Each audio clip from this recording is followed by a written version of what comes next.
Hello, everyone, and welcome back to Far From Perfect with Kylie. I'm doing a special episode today because it's my birthday today, and I am not a birthday person at all. The only birthday that I really get into is my son's birthday. And it's because, obvious reasons. It changed a lot of things. But I am turning 44 years old today, and I literally can't even believe it because I don't even know what that means. I don't have any idea what 44 means, what you're supposed to be doing as a 44-year-old person. But I feel really good about it. And I've sat down over the last few days and I was thinking about 44 lessons that I've learned over the years. And I'm going to share them with you. I shared this on social media, but I want to give a little insight into a few of them. And there's a couple recurring themes. And one of those themes is just patience and sticking with things. And that has been a huge part of my life, even without me knowing it. Like if we just keep on going and we wait long enough, making sure that we're doing the right things, good things will come about. And I think patience is really hard these days because we have everything at our fingertips. And if it's not at our fingertips right now, we can get it at our fingertips very easily. Like, I mean, Netflix is one example. Grubhub is another example. All these food delivery services, Amazon Prime is another example. And it's like the downfall of our society because we have forgotten what it's like to work really hard for something and wait for those results. So that's one of the overarching themes. And with that, I'm going to dive in. First off, you don't have to grow up, right? Yes, chronologically, yeah, we are getting older, but I still feel and act like a young version of myself. I can't put a number on it, but every time I'm hanging out with my son, I'm like, oh my gosh, am I a 10-year-old? Am I a 10-year-old boy? And I wouldn't change it for the world. So we can get older and we can mature, but it doesn't mean we have to give up that playfulness. We can still have fun. We can still play. We can still be silly. And I think that's one of the things that allows me to, yes, I have this number, but I don't necessarily identify with that number. Second thing, the people who love you the most oftentimes don't support your dreams because they just want you to be safe. And maybe you've experienced that. Maybe you wanted to start your own thing, go off and do something totally different. Maybe you wanted to get a divorce. Maybe you wanted to move across the country. Maybe you wanted to switch jobs. And the people who were closest to you were like, whoa, whoa, whoa, whoa, whoa, whoa. Let's take a step back. Let's not make any crazy decisions right now. Let's not be emotional here. And I understand that that's hard because all you want is everyone to support your dreams. But the way I've worked around this is by understanding that those people who's, play devil's advocate that seem to not support you, it's not about them not wanting you to succeed. It's not about them not wanting you to follow your dreams. It's about them fearing that you're going to lose your safety. They just want you to be safe and secure. So that's how I've reconciled that in my life. Changing your mind isn't quitting, right? Just because, let's use the jobs, just because you started a job because you went to school for a certain career, you don't know until you get into something. So it's not quitting if you say, you know what, I went to law school and I cannot believe it. I don't want to be a lawyer anymore. I'm going to go start a restaurant. That's not quitting because you gave it your effort. It's just changing your mind, and you're allowed to change your mind. It starts with one. If I ever write a book, this is going to be one of the biggest themes of it, because if you are working to create something or build anything, I know a lot of times we want the big thing as we start, but it's not going to be that way most of the time. And I always think back to when I first started teaching yoga. I teach classes to literally one person, right? And what you have to do is understand that person right there, that is the most important person in your life right there in that moment. And you give them the best experience possible. And then they're going to tell their friends, and then they're going to tell their friends. And it grows from 1 to 2 to 3 to 20. Right? The same thing happened with my nutrition coaching clients. It started with one, people that knew me were willing to listen to me, and then it grew. I started with my group program. It started with a few people, and then it grew exponentially. But you can't get that big number unless you start with one. So please don't be afraid to start small. The fifth thing, hard work done consistently will get you farther than you've ever imagined. And I know it's hard, and I know it's grueling, and I know when you're in it, you're like, oh my gosh, is this ever going to end? Is this even working? Yes, it is. Please just be patient. And which leads me to my sixth point. Success is simply a matter of staying in the game. And this is a lesson that I learned from, oh God, whose book was it? Was it Jay Shetty's book? And there are certain games that all you have to do is stay in them. I can't believe I'm not remembering the name of the book. After the podcast, I'll look it up and I'll put it in the show notes. Parenthood is a game of staying in the game. Education, it's a game of staying in the game. Running a business, it's a game of staying in the game. Like nobody actually wins these things. Yes, we have valedictorians. Yes, we, can be ranked Forbes, whatever, but no one wins at those things. You win if you can stay in the game because so many people quit. So is what you're doing sustainable? Can you keep on going? If not, reevaluate. Growing stronger feels better than suffering to be smaller, right? This is part of my fitness and nutrition lessons that I've learned. How many of you have spent so much of your life just trying to be smaller, weighing a smaller number on the scale, fitting to a smaller size of pants? Who knows? And I feel like when we do that, we're constantly just fighting our bodies. But if you can focus on growing stronger, and I was very intentional with using that word grow, if you can focus on growing stronger, you're actually going to feel more successful, and you will actually get what it is that you want, because you actually don't know what you want when you're trying to make yourself smaller, or you know what you want, but you're going about it the wrong way. Nobody is special. Even the most successful people are just normal people. And I have had this idea floating in my mind forever. I think teaching yoga was a springboard for all the things, because it gave me a platform to just speak my mind and come up with my ideas. And I will never forget, I had this idea, probably 10 years ago. And I was like, there's nothing special about Oprah. There's nothing special about Bill Gates. There's not all of these people who like do extraordinary things. They're no different than you and I.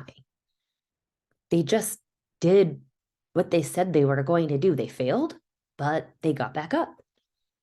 They're just normal people. So a couple things. Number one, it shows us we can do extraordinary things as ordinary people.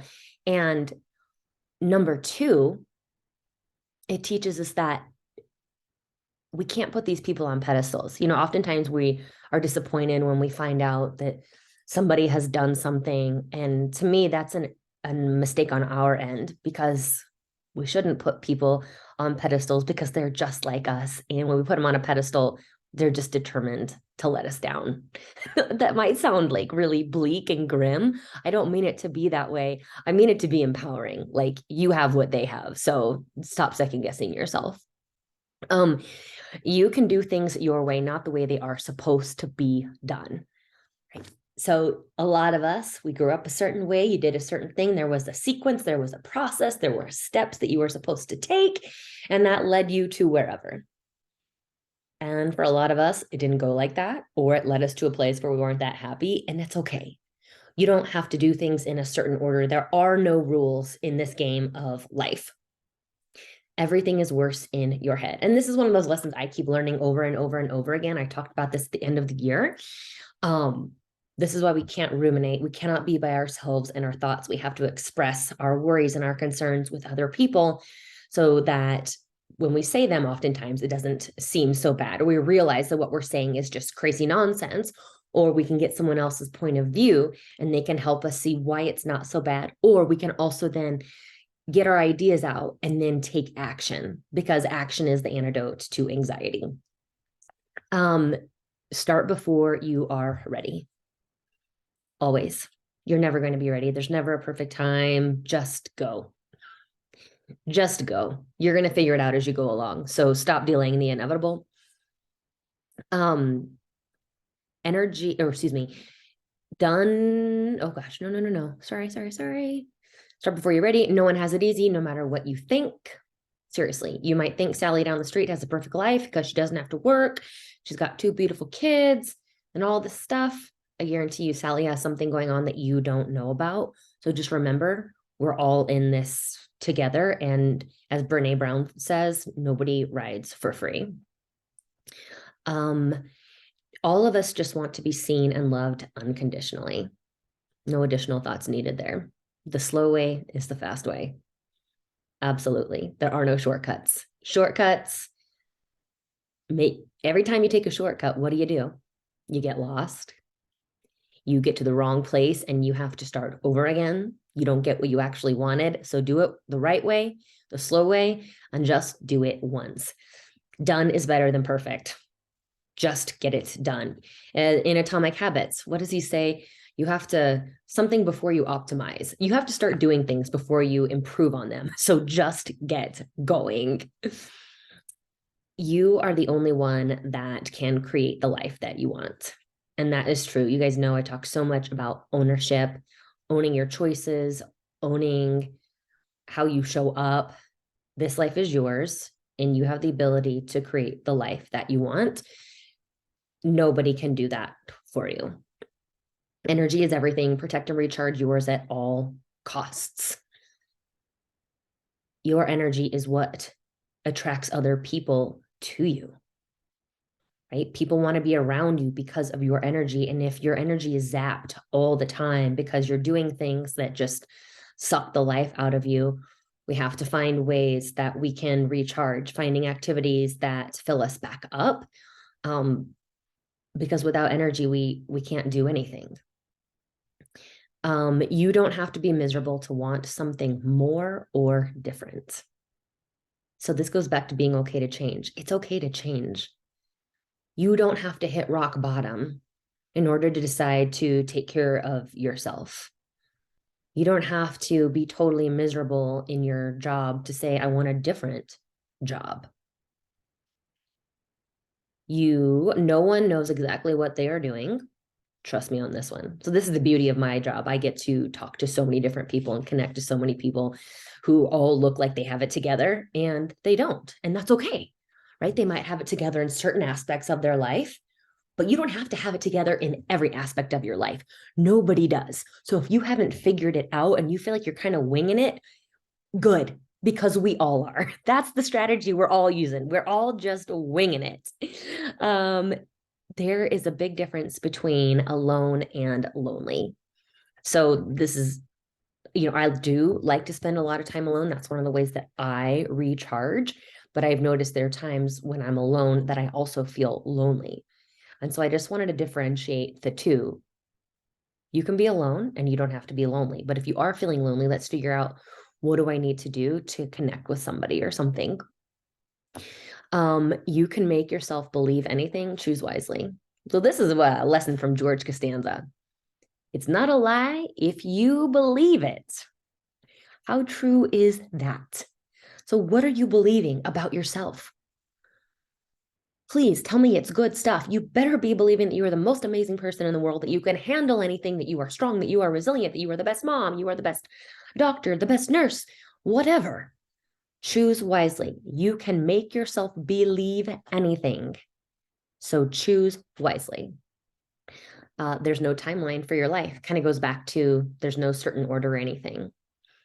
Don't worry if you're not where you want to be because you have a lot of time left. I mean, time goes fast, but don't worry that you haven't reached a certain benchmark just yet. You get to decide who you want to be. It doesn't have to be the way you've been told. Again, it's your life. Live it. Good things take time. There's that theme of patience once again. Under promise, over deliver. This was one of those things that I learned from someone who I used to work with, Bryce. And that's one of the things he said for clients. When you're working with clients, under promise and then knock their socks off. If you have clients of any kind, definitely do this. You have to do something to get something. You can't just want it. Right? This is like the new foundation of my program. I'm not going to talk about that today, but action is a pillar of ours.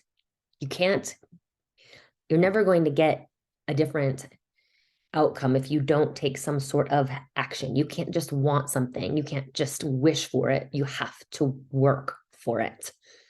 Life really starts at 40. So if you're not 40 yet, don't sweat it. And if you've passed 40 and you're not where you want to go, maybe life for you is going to start at 50. But I can say for myself, I felt more confident. I felt more established once I turned 40, and it's gotten better every single year. Nostalgia is a lie. I was talking about this with my friend Melinda the other day. And in the yogic world, it what's the word I'm looking for? Sorry. Nostalgia is a form of ignorance. Why? Because we remember things better than they were. How many of you know someone who like still lives in 1997, where they are trying to relive their glory days, missing the point and the fact that right now could be their glory days? Some of us miss the time when our kids were really little, but remember how hard that was? The sleepless nights, the being dependent on for every little thing. Some of us latch on to a certain body that we had when we were younger, but do you remember what you had to do to maintain it? Or maybe you didn't have all the things that you have in your life right now. You didn't have your family, you didn't have this career, you didn't have all these responsibilities, you didn't have these kids. It wasn't as good as you think it was. It was great, but when we think about the past and romanticize it to be better than it was, we're missing out on what's actually happening right now. So don't miss the opportunity to make right now the best time in your life. It might be someone else's fault, but it's your responsibility to fix it. And I actually changed this one, and I'll share it here. Therapy, right? Y'all know therapy. And in therapy, a lot of times you are working through childhood stuff, and no parent is perfect, right? We've already all messed up our kids. We've already all given our kids reasons to go to therapy and things to talk about in therapy. So therapists, you're welcome. You're welcome. We're going to keep you in business. It might be your parents' fault that you have certain tendencies, that you feel certain things, that you do certain things, but it's your responsibility to fix it, right? This goes back to that ownership. Everyone is just doing the best that they can. So it's fine. We can realize, oh, so that's why I have this issue. That's why I do this or do that. Let's figure it out. And then let's take ownership to do something different, to learn from it, and maybe do it different with our kids if you do have kids. If you don't do anything about it, and it is in quotes, you forfeit the right to complain about it. And this was inspired by my husband. The other night, my neck has been bothering me, and I'm like, oh, I just need to go to PT. I need to get some dry needling done. I haven't done it yet.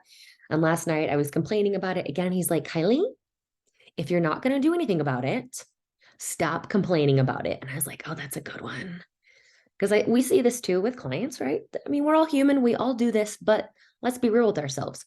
If we're not going to do anything about it, but we're still going to complain about our job, complain about our partner, complain about the way that we feel, but we've lost our right to complain about it. You have to do something about it. If you're doing something about it, go ahead. Bitch and moan all that you want because you're doing the work. You can. But if you're not doing the work, zip it. There's no such thing as a perfect plan. Be flexible. You guys know that. You know the quote from, I don't know, but it goes, if you want to make God laugh, tell him your plans. How accurate is that? That was actually a lesson from 2020 that I had put together. Treading water is hard, but it's better than drowning. And this is for all of you who are in the middle right now. Maybe you're struggling a little bit and you feel like you're doggy paddling and your arms are flailing around and you're gasping for air. That is hard, but it's a lot better than drowning. So keep doing what you need to do to keep your head above water. And soon we'll get to a different point, and that's another lesson. Maintenance is progress.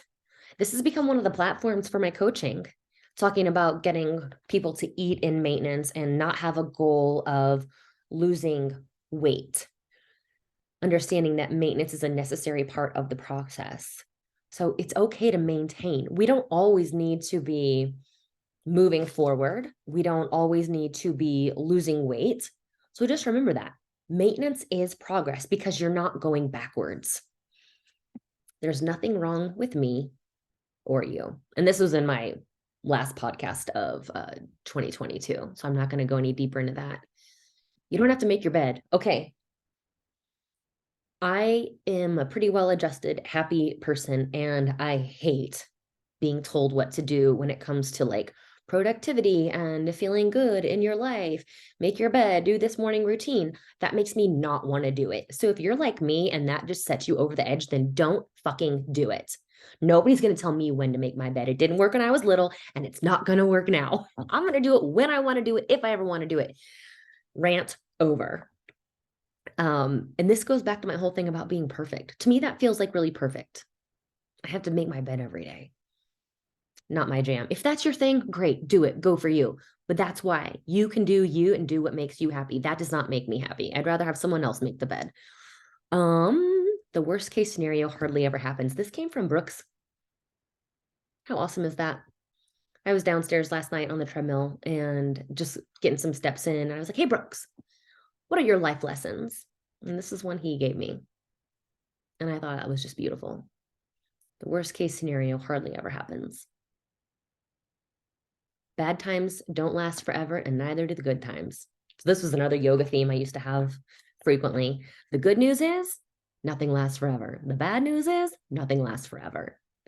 So just keep that in mind when you're struggling, and it really helps you appreciate the good times and be present in the good times. The right way isn't usually the easy or the quick way. Kind of a revisit from one of the first ones. No one is thinking about you as much as you are worried about them thinking about you. Well, what would they think if I don't drink? Well, what would they think if I ask for my vegetables not to be sauteed in butter? Well, what will they say if I don't have cake at the office party? What will they think if I post this picture? What will they think if I get boobs? What will they think if, right? No one's thinking about you. Everyone's too busy thinking about themselves. So don't sweat it. You don't have to make your bed. Worst case scenario. Bad. Okay, did that. Did that. Oh my gosh, we're almost at the end. You can fake perfection, but you can't fake real. This is one of my favorites. And here's the deal with this one. I venture to guess the more perfect somebody or something looks, the more messed up it is behind closed doors. That's just my opinion. We like messy people. I'm not saying you need to be a hot mess. I'm just saying if something looks really perfect, it's probably not. Most people are addicted to a life they don't even like. This is one of my lessons from Dr. Joe Dispenza. These are the people who complain about the same things day in and day out, but refuse to do something about it because they're addicted to that feeling of familiarity. Because going to a job that you hate feels familiar, and it's easier than quitting and trying something different than putting yourself out there. So that goes back to like, if you're not going to do anything about it, you forfeit the right to complain about it. These two go hand in hand. I'm going to say it again. Most people are addicted to a life they don't even like. No thanks. That's a no for me. Last two, start by getting clear on what you don't want. So this is interesting, especially as we come into midlife, right? We have this kind of epiphany that, okay, the first half of our life is over. We're entering the second half of our life. And there's this call to create something, to really design a life that you love, to maybe even like leave a legacy. And it's hard for us to figure out, well, I don't know what I want. I've been in this job for the last 20 years. I don't know what I want. It's a great way to get some clarity is to start with, what do you not want? Okay, I don't want to work 80 hours a week. Okay, I don't want to be checking my email until 8 o'clock every single night. Start with that And then you can create a framework for what it is that you do want. And then finally, after every level is another level. So just chill and enjoy where you're at. And this is the downside of personal development, is that sometimes we get addicted to it, or those of you who are really goal oriented, you always have your eyes on the next goalpost. And so you reach one landmark and then you forget to celebrate it because you're already thinking about going to the next one. So no matter how successful you are, there's always going to be another place to go. You're always going to want to do something more, to be something more, or different, or succeed in another way. So just enjoy where you're at, because there's always going to be another level. So 44 lessons for 44 years, a couple like repeats with different ways of saying it. And I've already thought of some more for next year, but I'm going to leave it at that. Thanks, you guys, for being here for this 4th season of my podcast, Far From Perfect. You guys have an awesome night, and I'll talk to you soon. Bye-bye.